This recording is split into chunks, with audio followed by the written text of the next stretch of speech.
So, this is probably going to be at the beginning of my review video, but it's currently Wednesday, the day before I plan on recording and uploading my review, my 1 week review of NTE. The game is glitched for today, for some reason. Yeah. I'm trying to grind items, because this game works similar to other gacha titles, like namely Genshin Impact, that comes up in mind, where you hunt specific enemies and get their items to level up characters. Not like, actual Ascension items, but like overworld monster items that they drop, that you then have to use to raise everything. And the only fix I've noticed is by teleporting and walking back, because it'll also not show up on my little guide thing here. So by teleporting and going back to the location, it'll immediately be fixed. The game didn't give me an issue when I did this before, the previous day when I needed to grind items. So I don't know what it's doing now. I hope it gets fixed by the time I publish this video. / by the time, I'll take this chance to look around. or just by any time, really. Because I'm trying to grind for items and, future-proof myself. Yeah, so now he's awake and willing to fight. Apologies in advance if you hear dogs barking. They go wild from time to time, and the curtains are open, so they like to bark at pedestrians. Anyway, it's been a week since release as of recording, and Neverness to Everness is a good game, is what I would like to be saying if it didn't have a glaring issue, which I'll talk about later and in a separate dedicated video, potentially. They made a post just today, as of recording, that they might actually be removing the problem child, which makes me super happy. But anyway, for now, this video will just focus on a review of the game, some tips, and talking about the good and the bad, as well as the elephant in the room. So, initially I was going to do the bad first, then the good, and then go into the review portion. But I think I'm going to go into the review portion first. Neverness to Everness is an open-world gacha game, similar to Genshin Impact and Wuthering Waves, which are its two main big inspirations, aside from Grand Theft Auto, which I'll get into way later. So, much like all of the other gacha games, there is obviously character progression. What should we do today? Oops. And character progression is, as always, just leveling up the character and ascending them using materials. So, unfortunately, in this game, you have to have overworld mob enemies, or overworld monster drops, as well as boss drops.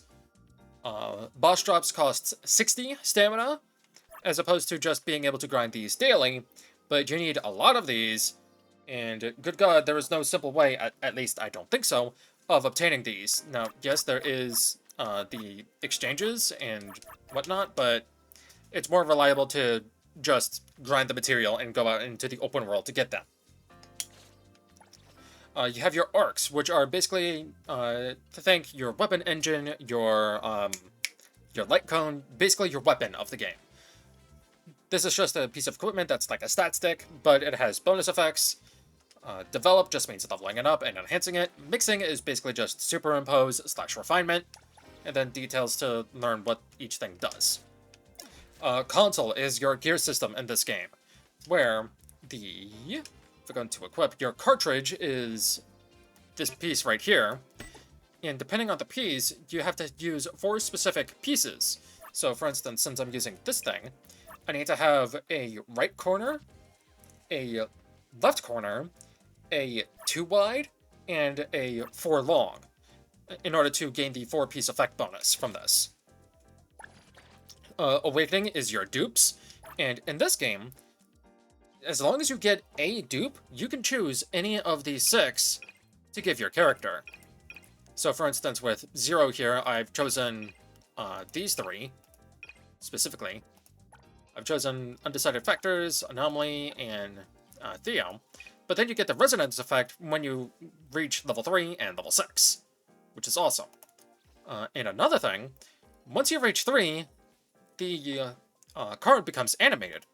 Once you reach 6, it gets even more animated. But when you get only 1, then you just get the picture. Esper ability is basically your abilities for leveling up. Life skills are for basically your management sim kind of thing, which I'll go into later.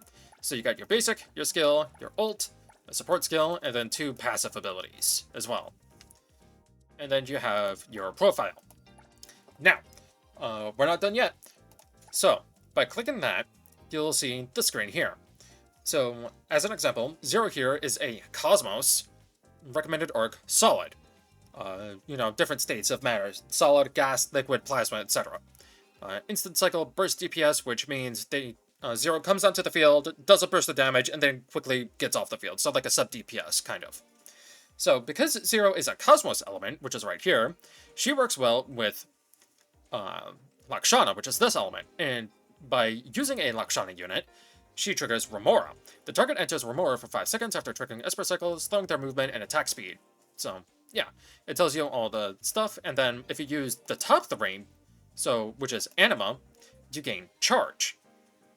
So you have Lakshana, Cosmos, Anima, Incantation, which is Fire, Chaos, and Psyche. So, for instance, Haniel here is a Psyche unit, and she's a damage booster, but her things are Nova, Stain, and Discord, just as an example. If we look at Sakiri, she's a gas buffer. Hexed, Scorch, Discord. So, there's that. Another new day. Basically, and this can be done or seen in the Esper ability menu, I believe. You go into attributes, cycle energy, 100. What this basically means is similar to Wuthering Waves, where you have your intro and outro skill build up. That's what cycle energy is. So, Zero's skill basically allows you to activate her skill and then immediately be able to switch into any other character. So, that is very useful, for instance, for either a Lakshana character, or an Anima character. So, say, for instance, if you're using a Lakshana DPS or a Burst DPS, and you're using an Anima DPS, you switch into 0, use her skill, and then switch into your Lakshana DPS or sub DPS, and then you trigger Remora. So, that's cool. I don't know why this game does that. That's kind of a glitch. So, that's character progression. Next, let's talk about one of my favorite NPCs, Blackbird here.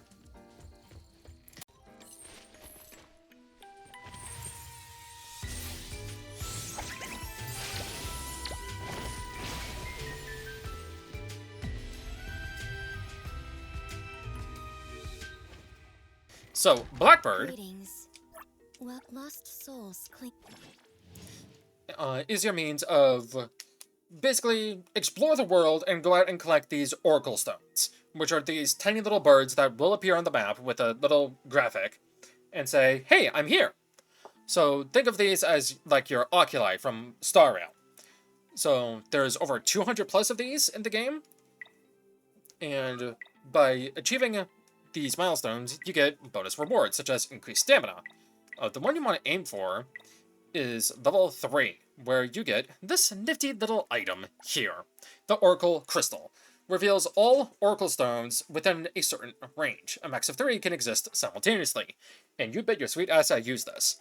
I was able to do this without the help of a guide. The only one I did was 1, but that's because I didn't know if it was up top or below. And when I was trying to look for below, it didn't appear anywhere. I only used it for 1. And that made me happy. And you do get 1 in reserve, for some reason. But that's not all that Blackbird provides. Greetings. Aside from being fan service. Your path ahead is shrouded.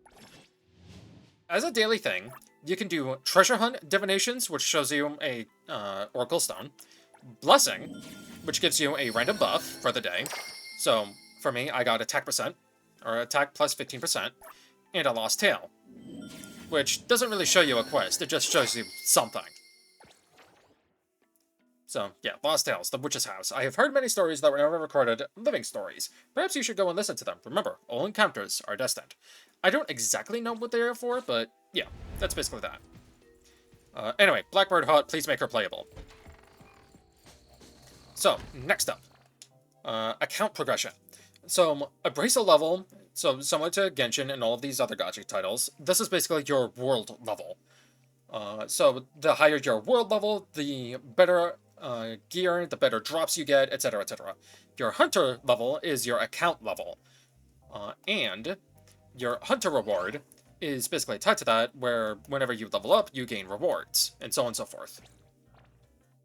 Do all of your quests, because doing every single quest and doing your dailies will get you up to at least hunter level 30 within a week. Believe me. You earn XP through various means. Basically just look through, because it's like, if this is your first gacha, then I can understand, but if you've played other gacha titles before, you should not need help on this. Really. So, anyway. Combat. How combat works. So, much like I already stated in the character progression thing, combat in this game is very simplistic. You have a dodge, you have a parry. So, dodging is a red line, and parrying is when a circle around the enemy goes in, and you have to attack at the proper instinct. So there's no dedicated parry button. There's basically just you either attack, skill, or switch in, what have you. So as you can see, the characters are linked. That's because I can trigger Remora, Stain. I can't trigger Charge. But each character has a cycle enhancement effect as well. So for instance, Skia, Remora enhancement, inflicts an additional Remora on a target when Fang Thrust locks onto them in Remora state. Then Stain, for instance, increases the target's Seki and Lakshana damage taken by 20%. And so on and so forth. So, make some teams. So, say for instance with this team focuses on the Discord effect, which is the bottom three. Deducts a percentage of the target's break when they are simultaneously affected by Nova and Scorch. What's break, you may ask? Well, break is basically a little white bar underneath enemies' HP, and is a gauge. So these enemies here have a white bar underneath their health bar, which is, the red. By attacking, I deplete it. Right? So, standard normal affair.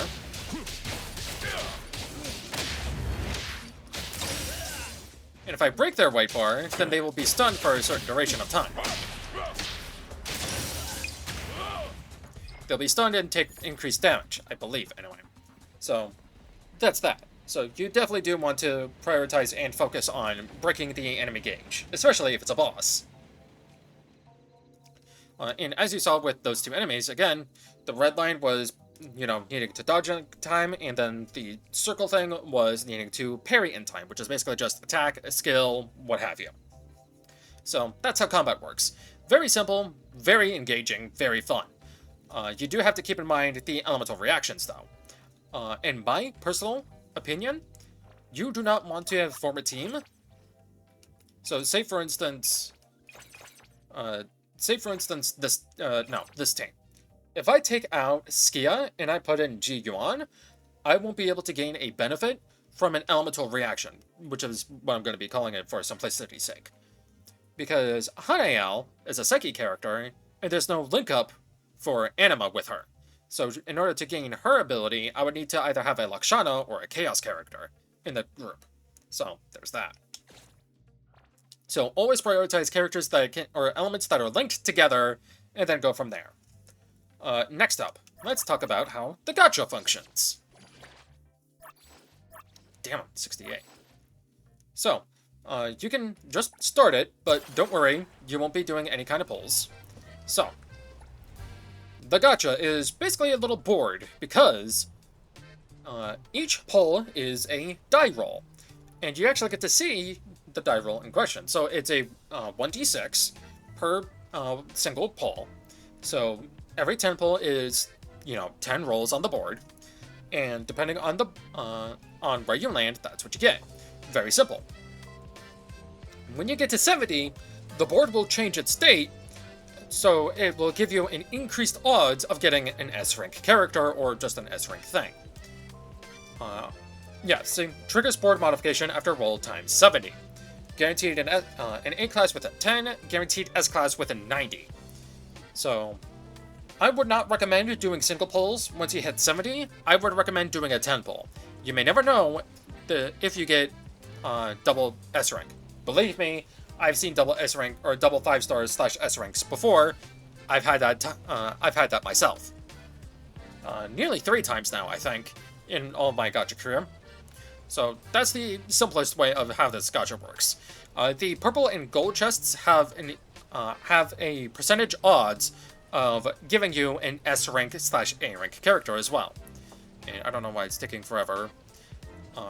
Over here, you have to land specifically on this spot, and then you can go over here, which will increase your odds of getting an S rank. And then over here, you basically need to land on this spot exactly, and then roll exactly a 1 to land over here. But again, you have increased odds of getting what you desire.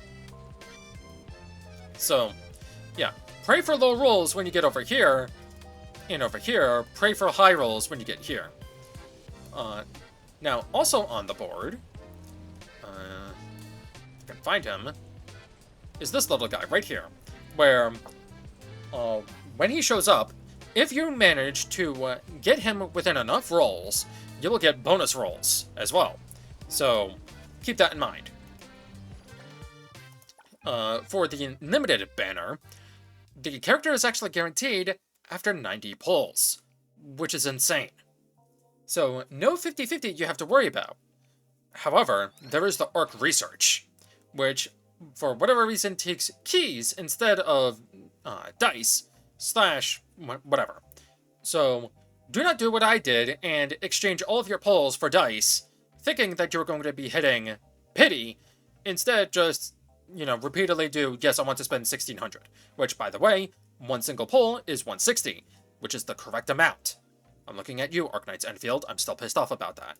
Anyway, with the keys, you're guaranteed an A class or higher each pull, S class arc guaranteed within 6, the up arc guaranteed within pull 8. So yes, this has a 50-50 system. I believe it's 25-75 though.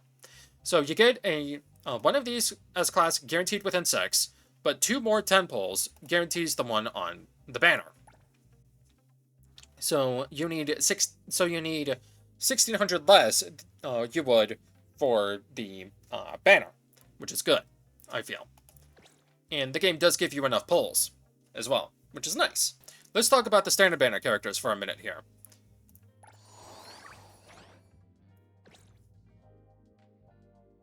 It won't show, but I'll just talk about them.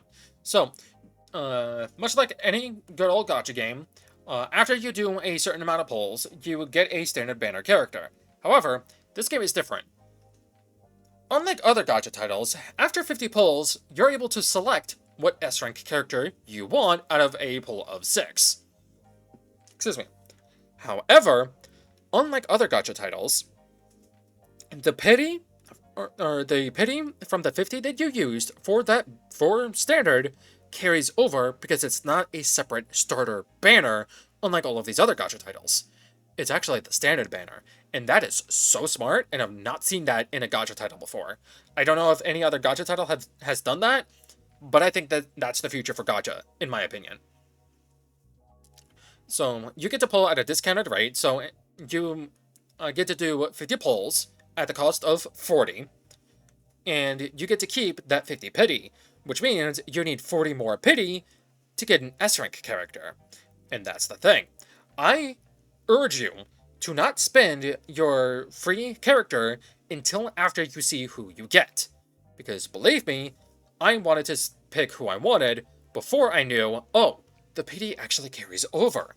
Because trust me, I would have picked Ji-Yuan. I think she's the hottest character in this game so far. Or at the very least, one of the hottest characters. I wanted to pick Ji-Yuan. But I'm not going to spoil what's going to happen in my standard banner pull video. Now, this game does give you... So, wait until you get to 90, and then you pick who you want to grab. It's going to take a long while yet to get to, or to build up to another 90 pulls, or at the very least 70 plus pulls. So, just wait until then. that's what I'm doing currently. So yes, I do have 30 pulls, but I'm gonna wait until I have 60 and beyond because I'm anal like that. So now, of the standard banner characters, who should you pick? So the game gives you basically 2 tickets. It gives you, your free selector, and then it gives you an actual ticket after the certain date has launched, but it's only available during 1.0, I believe.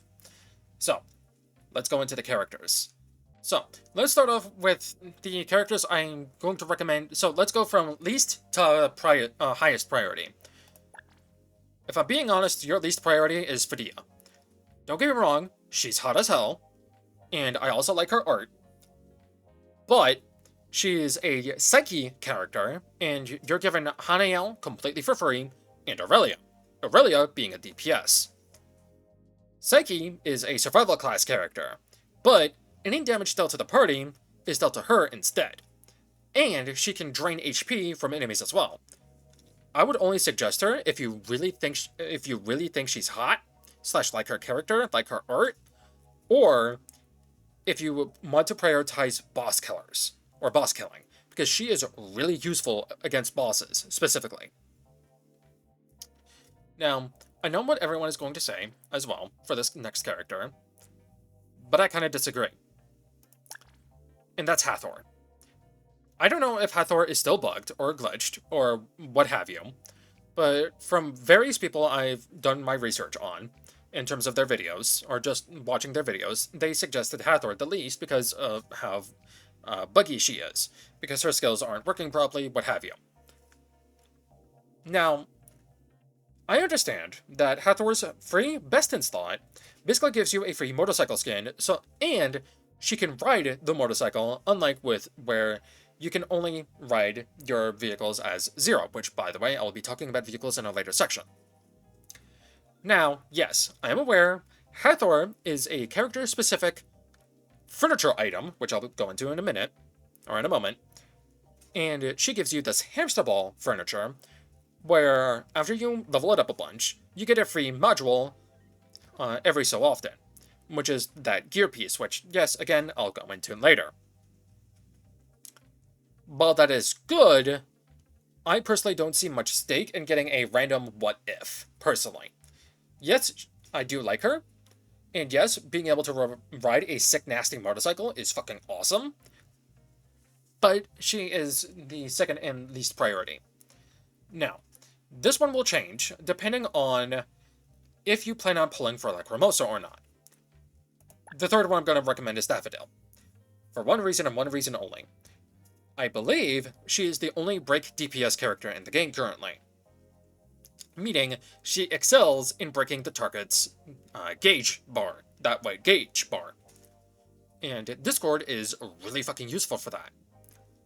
I'm recommending Daffodil less because, again, Lacrimosa is coming out, and she is going to be replacing Daffodil here. Same reason as Fedea. Pick her up if you don't think she's hot, but I personally picked her up because I want to focus on break. This could be switched around, but I'm going to recommend G1 next. Only pull for a G1 if you have plans on pulling for Nonaling. G1 is a burst DPS character, and is super useful for Blossom-based reaction. So only get her if you think she's hot, and if you plan on getting Nonaling, or any future wind-based DPS character. Yeah, that's basically it. So these two are basically interchangeable depending on, who you are prioritizing. The next character I'm going to urge you to pick is actually Baisong, the only male S-rank character as of launch, currently. This motherfucker is strong, and he's only going to get stronger when Lacrimosa releases, because he focuses on Dot, which is damage over time, which you achieve by having Fire and Chaos. This dude is just incredible. You get his Best in Slot for free. I urge you to pick this character up. I understand he's a male character, and some of you idiots don't like playing as male characters, but put that bias aside and play this character if you get him, genuinely. He is uber fucking strong. And finally, it comes as no surprise, Sakiri. Yes, she's short, fucking deal with it. She is the best buffer in the game. Any team comp can use her, so to speak, but again, you want to make sure you have your characters linked up so you can freely switch into her and then easily switch out. Sakiri is a buffer, much like Hanayao. So what you will want to do is pick up Sakiri and have one team focus with Sakiri and then the other team focus with Hanayao. Unless if you're like me and have Ji-Yuan with Nanale, which, by the way, unfortunately, there is no Lakshana support. There is only Skia and Hathor. Skia being a main DPS, Hathor being a burst DPS. And there's only one Cosmo support, which is the only healer in the game. Excuse me, which is rather unfortunate.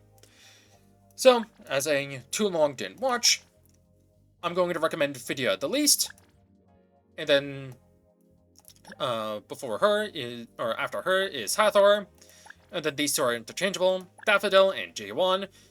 If you don't plan on pulling for Nanali, then pick up Daffodil, but if you plan on picking for Lacrimosa, then pick J1, because Daffodil will be replaced. After that will be Baisung. He's an incredible DPS who will only get better with Lacrimosa's release. And then pick up Sakiri. She's an incredible buff unit. So, next up, let's go into Anomaly Commissions, which is and the Exploration tab here. So, this is basically your progression for character stuff, and there's a max level of 10. Prioritize and focus on these as much as you can. You get rewards as well. This is your dailies. Do these to reach 100 and you get 60 pull currency. This is a quick guide to show you everything. So XP and beetle coins, your character XP, your weapon XP, and your beetle coins, which is, you know, your character progression level up stuff. Your ability upgrade, which I already went over. Arc Ascension, which is, again, your basically ascension for weapons. Console, which is, again, this game's gearing system, which I'll go into in a bit. Anomaly Pilgrimage. These are your weekly bosses. They do cost stamina, unlike in Zenless, and you can only do 3 a week. So you can only do 3 of this a week, or 3 of this a week, or 1 and 2, or 2 and 1. Beyond the Rails is your endgame mode, which I'll go into in a bit. And then your Anomaly Hunt, which is basically your overworld boss item for character ascension. Tutorial, this is where you learn how to play the game and play characters. And this is how to very easily keep track of enemies and their items.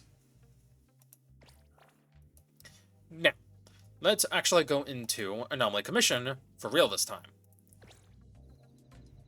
Nope, not that. Anomaly Commissions are basically like side gigs, almost.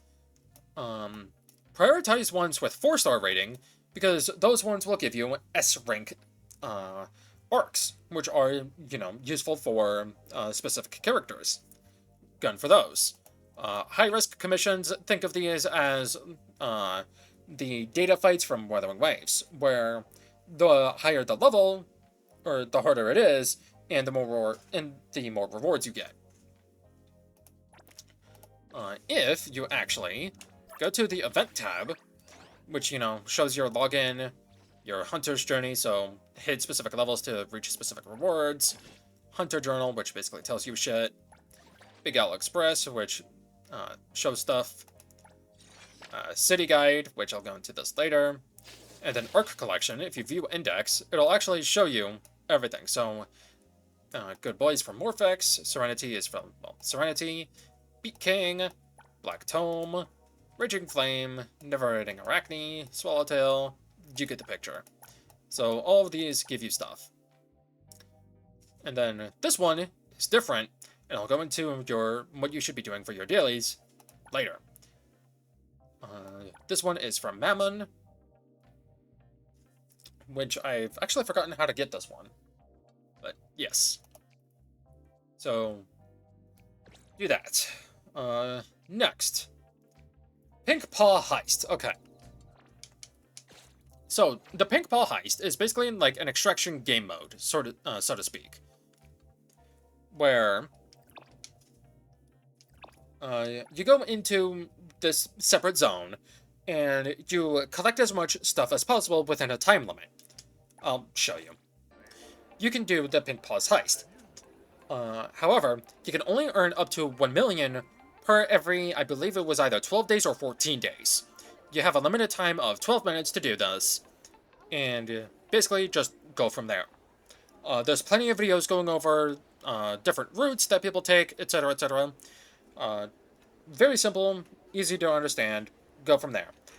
My recommended tip, don't spend the key cards on anything, unless if you have a dedicated run for them, and don't worry about doing the major final boss of the vault either, unless if you plan on beelining it to the bosses and beelining it to that boss specifically.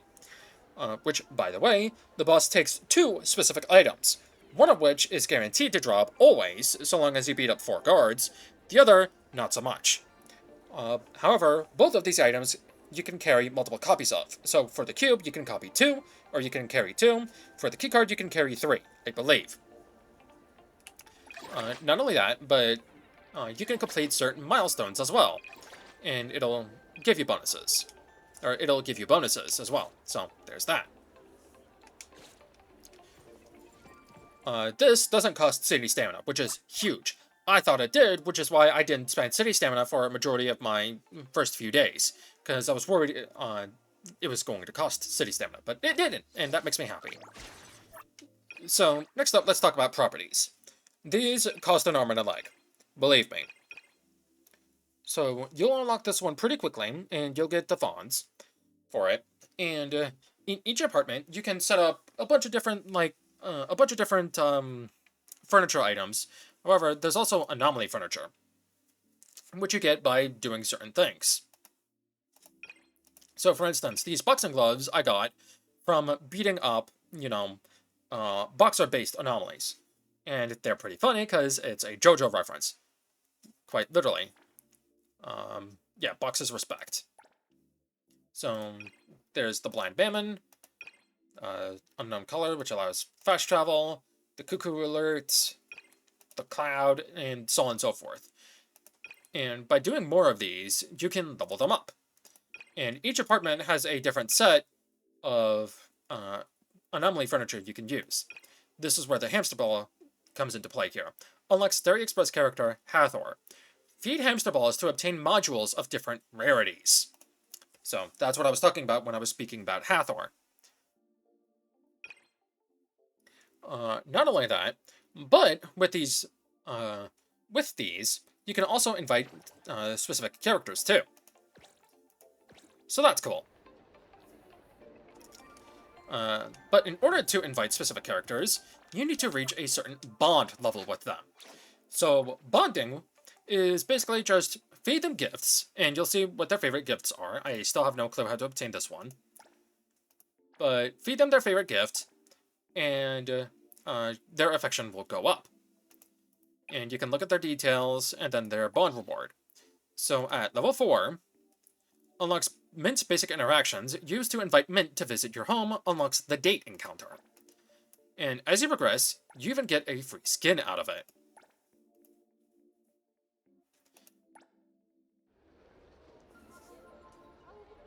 Which is their at-home skin, and it's very cute. It's adorable. I like it.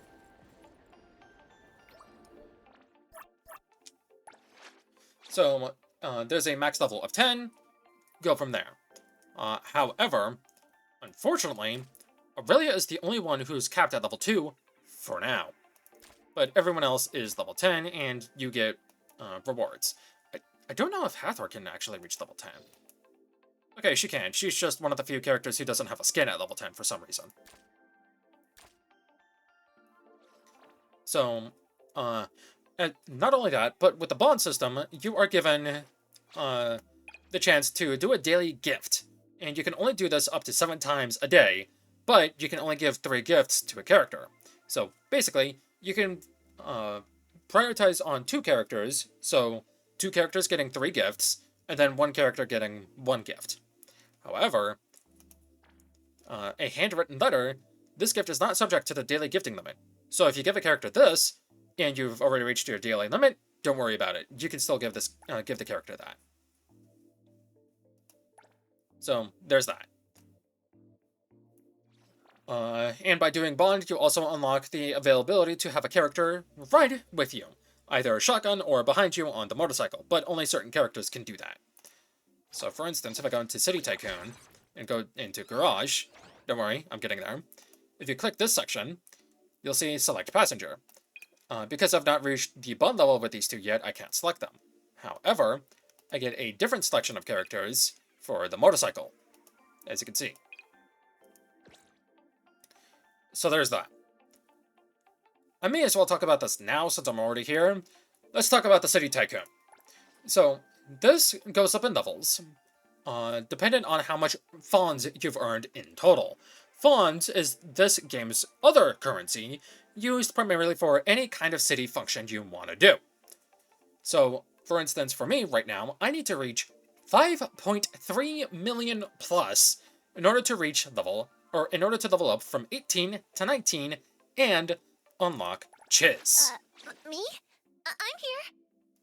Who people have, for some reason, been calling it Cheese, because I guess that's just how people are. So at City Tycoon level 18, you are guaranteed to get Chiz. And as you progress with your City Tycoon, you get to unlock her full max dupe and her best in slot arc as well. Very cute. So, once you get to level 21, as you can see right here, you unlock the arc. And 24, 27, 30, 33, 35, and so on and so forth. So, but wait, I hear you asking, how do I level up my City Tycoon? I don't know what to do. Simply, just go to Obtain, and it'll tell you. Exploration Guide, your hobbies, your anomaly commissions, and your gift center. Let's go into hobbies really quick. So, this uses a unique resource called your City Stamina. Your City Stamina will reset every Monday at 5 o'clock. Or whatever time it'll say for you. So you have City Delivery, which is the best one. Races, Owner Selection, which you are going to want to do this one, believe me. Swift Travel, probably the worst one. Pink Paws Heist, which costs you nothing. Sea Angler, Super Sound, one of the worst ones.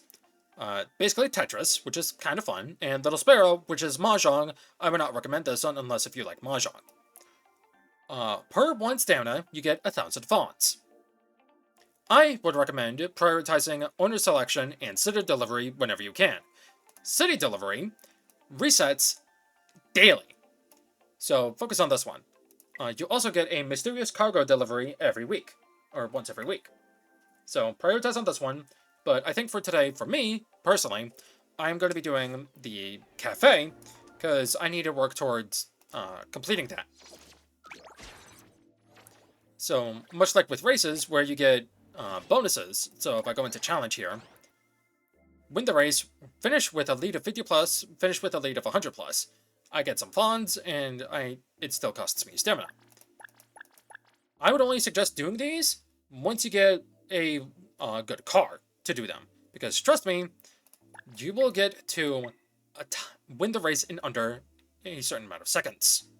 Trust me, you're going to want a good car for that. And you do get bonus rewards as well. So, there's that. Next up, let's talk about the gear system, which I should have talked about in the characters section, but oh well. So, the console, again, is basically your gear. The cartridge is the only one with a main stat, or a fixed main stat. So you got, your crit rate, your HP percent, your elemental damage bonus, your cycle intensity, which is basically, like your Remora and your Sting, your Blossom, that's what it means. Crit rate, Cosmos, mental damage, which doesn't get explained, but I believe is something akin to a Psyche-based reaction, or what have you. And then your break intensity, which is doing break damage and whatnot. Your modules, on the other hand, have fixed main stats, but randomized substats. However, the substats are actually shown to you, so you don't have to worry about wasting resources and leveling them up. So yes, say for instance, these gold pieces. I don't think I want to level up any of them except for maybe this one, because this one is juicy. It's got break, got flat HP, crit damage, and cycle intensity. This one is really good for a break-specific character. So I might keep this piece around. But these other 3 pieces, I probably won't, because they don't have crit rate, they don't have crit damage, and so on and so forth. They go to a max level of 20, and they take their own thing for leveling up. You can use previous versions, or you can use these coin items. And in order to get these, or in order to get these pieces as well, you need to do a thing, which is rewind. So, by doing the gear system, or by spending stamina for the gear, you get these coins, because you only get the cartridge. Because the cartridge is the only thing that matters. However, by getting the coins, you can actually load it up,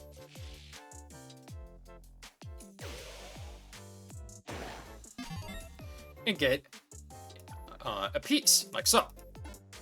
So this is how you get your module pieces. So, but be wary, it is very random what piece you get, unless if you do a certain set. So, there's that. Obviously, if you can't get gold yet, don't worry. Purple is sufficient enough. Only level up the purple if the substats are good. Only prioritize crit rate and crit damage as well. Okay, so I think to finish the round out, let's talk map progression. Because believe it or not, this game does copy another thing from Wuthering Waves, and that's the map progression, where it'll show you everything you need to know about the map. Kind of. So, as you can see, you have the Raro phone booth, which is basically your teleport point, the tower, which is basically like any fucking tower in any gacha, your Oracle Stone, which I already went over, Gift from 21, which I'll go into in a bit, because this is one of the worst cases in this game, in my opinion. Your Anomaly Commissions, and Beat King. Oh, wait. Oh, no, this does show up in the map. Okay. I was thinking of something else, I think. Okay, never mind. But there's still a problem with that. But anyway. So, by doing all of these, you can earn rewards. And for a lot of these, you can earn 3 standard polls. Trust me, you actively want to do these. And then there's check-in, where which is just take a picture, but it will actively tell you where the picture is at as well. So prioritize this. Trust me, this is very useful, very helpful. You get 50k pawns from reaching a certain point, so do that. I encourage you to. Let's go into the daily grind first, actually. You want to be sure to do these first. So Treasure Hunt, again, shows you an Oracle Stone. Bless, you gain a random buff. Lost Tales, I don't know what it fully entails, but yes. You want to do that every single day and go from there. Not only that, but remember how I said a thing about an arc? Well, if you come over to here, the Nakupeta pole. With your quick wheel, you can set up to 6 items to gain access to. Pro tip, I recommend picking this motorcycle up. It gets called to you immediately to your side, and you can just ride it whenever you want. So, as part of your daily grind, you want to visit this pole.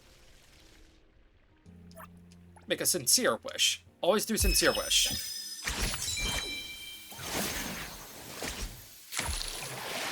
And now you can't skip that. You gain a blessing, and you gain coins. Well, what are those coins for? I'm glad you asked. If you enter the mall, and go into Arc Shop, Arc Exchange, it's used for this. Obtaining this arc. It's a solid, increases HP by 24%, and grants one of the following random effects when the wearer casts an ultimate. Triggers once every 30 seconds. For 100 coins, you can obtain this. So, work towards that. Not only that, but you also want to spend your stamina, which regens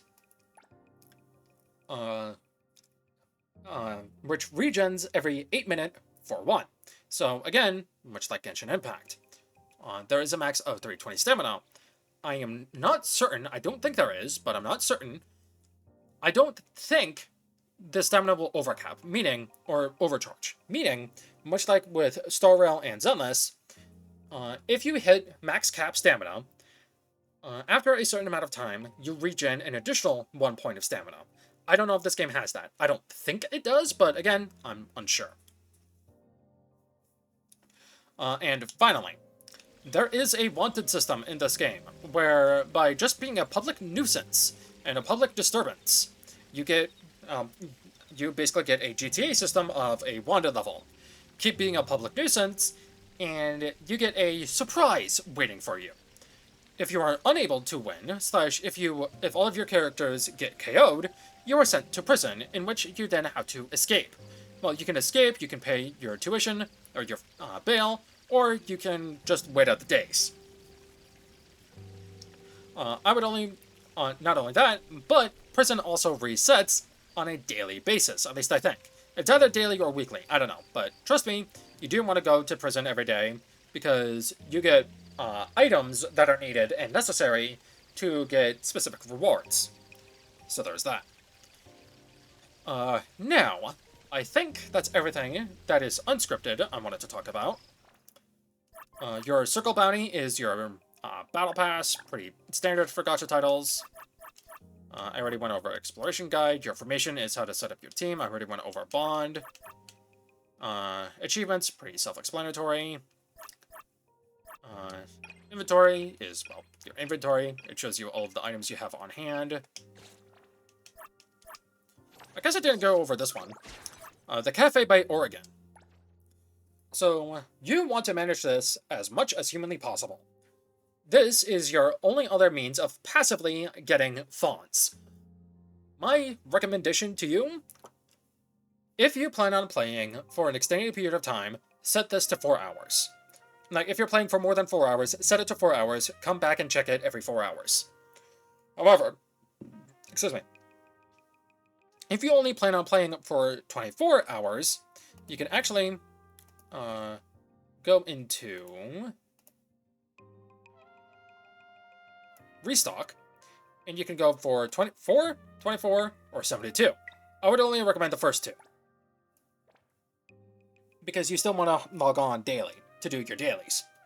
So, pay attention to this, because it will give you increased funds. After nearly every level up, you unlock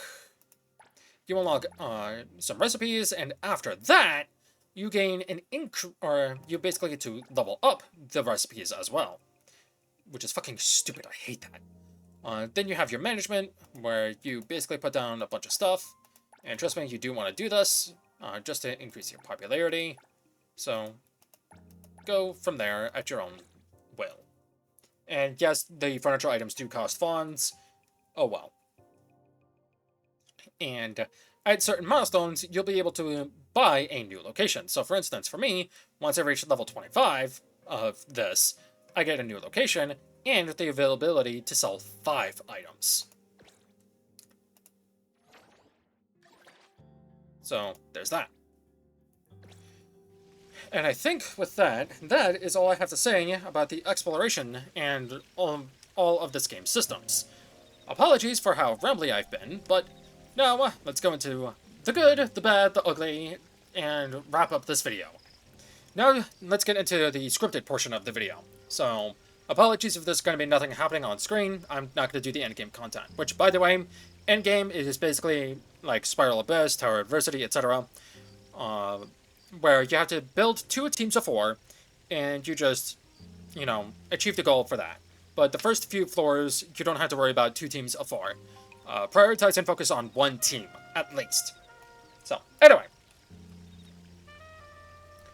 I'm going to start with the opposite first, and that's the bad. The game can feel a bit wonky with the camera controls, mostly in battle, and the lock-on isn't fully helpful either, which is a shame. For whatever reason, when leveling up your equipment and characters with XP, you can't just press and hold to add at once the XP item. You kind of just have to button mash. But for some, you can, and I don't get that. There's also switching between tabs with the Exploration Guide, and not being able to go from left to right, only right to left at the beginning.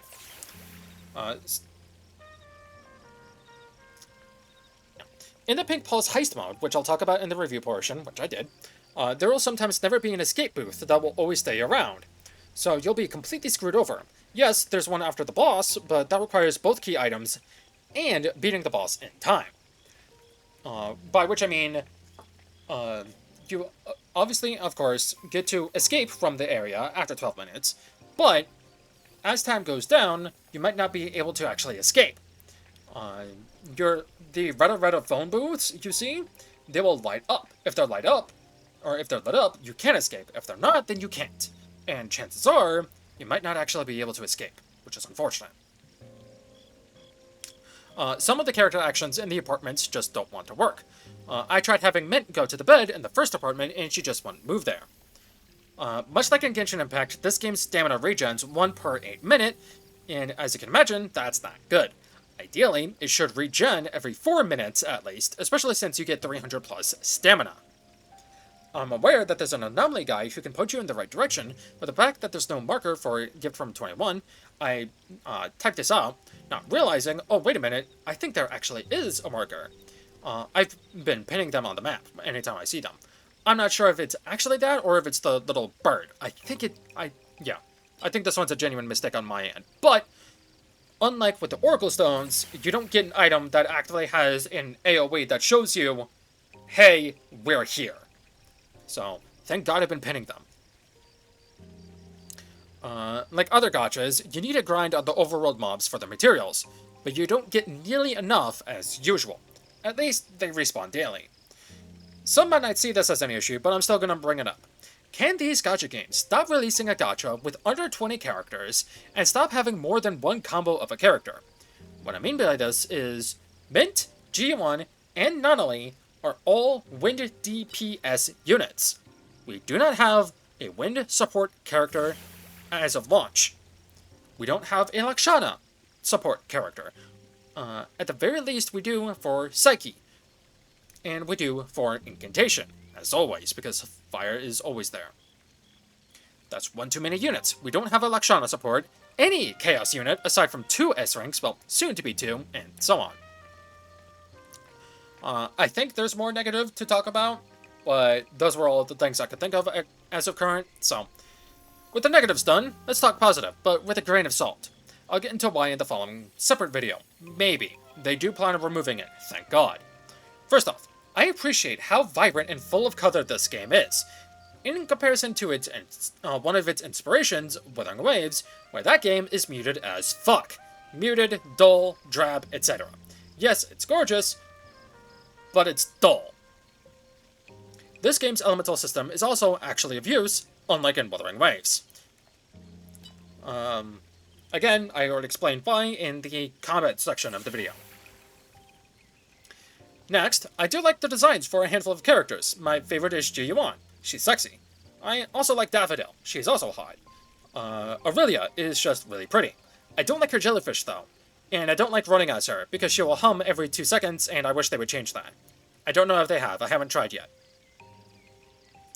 You get to buy vehicles, though not really, to traverse the world.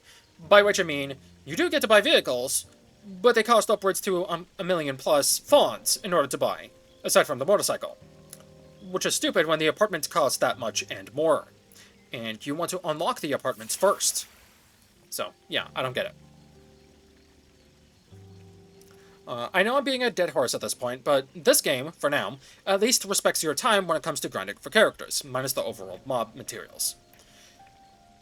By which I mean, it gives you an adequate amount for each character, every character. Or for one character. Now, I have finished the story, but I can't really talk much about it because I just skipped what I could to unlock everything in the game. A lot of the scenes are super anime, like the cinematic cutscenes. Excuse me. And I can see that being a huge turnoff for a lot of people, especially if you just don't like goofy stuff. But this game does have its serious moments, which is always appreciated. This game wears its colors and wears its feelings on its sleeve, and I appreciate it for it. It knows what it is, and it's not afraid to be that way. If you don't like goofy, totally fine, totally acceptable. Just don't say it's bad. Just say, oh, it's goofy, okay, I prefer games with a serious story, or a serious tone. Totally fine, I understand that. Alright. Now, before I finish, let's talk about some things I'd like to see in the future for this game. At the top of the list, aside from the obvious, I want the damn camera and lock-on to be fixed. That's key important thing number one.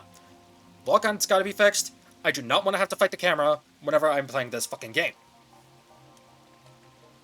Next, I want a similar thing for this game that Zenless has, which is to toggle the dupes on the screen so they can be hidden to view the full picture, and be able to change between the different versions. So, as I showed previously, you have no dupe, one dupe, 3 dupe, all dupe. I want to be able to toggle between which one I get to see, and I want to be able to turn off that little sidebar as well, so I can see the full picture.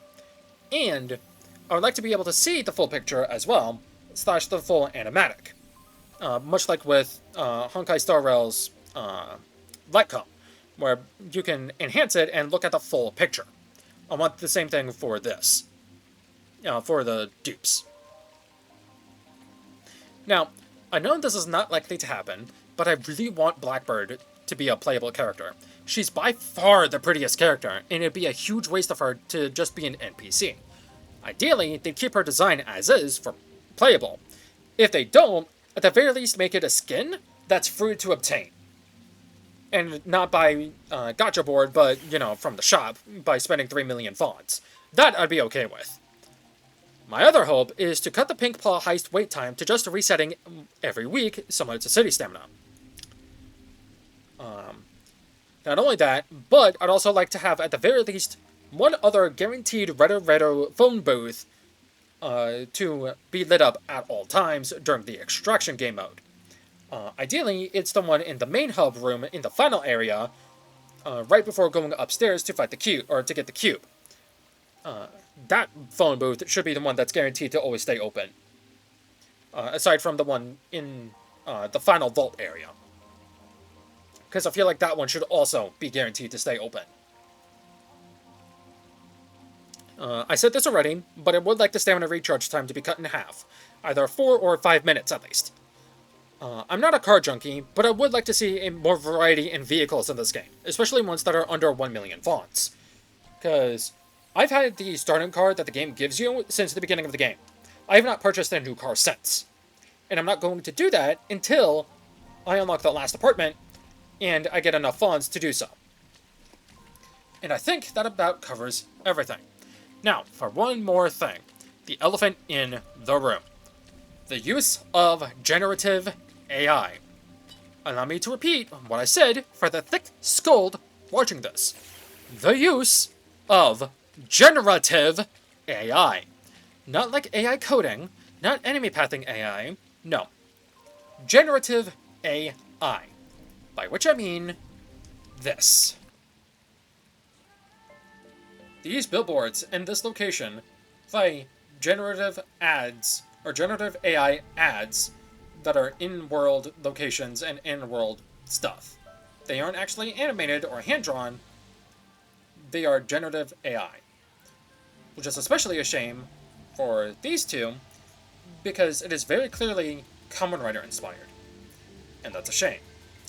Not only that, but they also put an AI filter over a Weathering with You screenshot.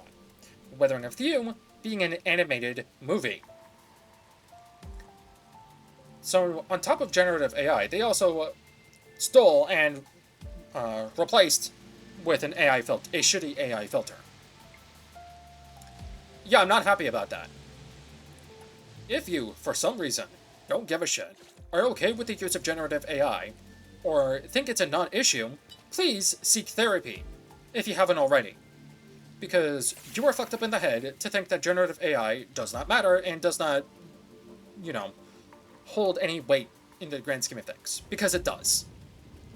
It steals from artists, it puts people out of a job, it's soulless, there is no skill at all in it, and yes, it may save money, but just because it may save money doesn't mean it's always the right call to do.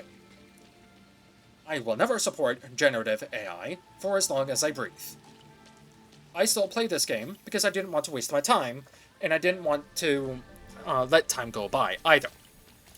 And I also had the smallest sliver of hope that the company would get rid of the generative AI. And it may seem like they are. Now, if you're an idiot who says, oh, you're virtue signaling, no, I'm not. I am simply stating the obvious that generative AI is bad. It's harmful, it's not good. I am not talking about the AI like AI coding, like science and medicine AI. That's not the AI that we, the people, are talking about, you slow as fuck monkeys. I am talking about generative AI. I'm repeating this, so hopefully I can get it through your thick fucking skulls. I apologize if I'm being too aggro in this, but oh my god, it needs to be repeated because you people don't fucking understand. And to everyone who is saying, please remove the AI from this game, I urge you to start saying Gen AI / generative AI. Because by just simply stating AI, you're giving people the fuel to say, oh, AI isn't that bad. We are talking about generative, not regular old normal AI and whatnot. Generative. The bad one. The one that should be bankrupt. The one that is the cause for spiking hard drive prices or graphics card prices. Whichever, I don't remember. The bubble needs to burst and pop soon. But anyway, I have hope in the devs that they will remove generative AI, any and all of it, and they will never use it ever again. And they will never touch it at all. So, with all that said and done, I apologize for this more than likely half-hour plus long review. Chances are I might actually play this, or continue playing this in the month. Hopefully. I would like to. But I think with that, I'm going to end things here for now. I do have 2 videos going up, which are the standard poll session and the poll session for obtaining Nonoli. So look forward to those 2. And keep in mind as well, they were recorded first before this, and before any AI nonsense, or generative AI nonsense, that came about as well. So bear that in mind, but I am just going to edit, or have the video state that at the very beginning. So anyway, I think with that, I'm going to end this video here for now. What do you think of Neverness Everness? Do you like it? Do you dislike it? Did you drop the game because it has generative AI assets in it? Did you drop the game because you thought the gameplay was boring? Feel free to let me know in the comments. But I've been Rikishi, and as always, I'll see you next time.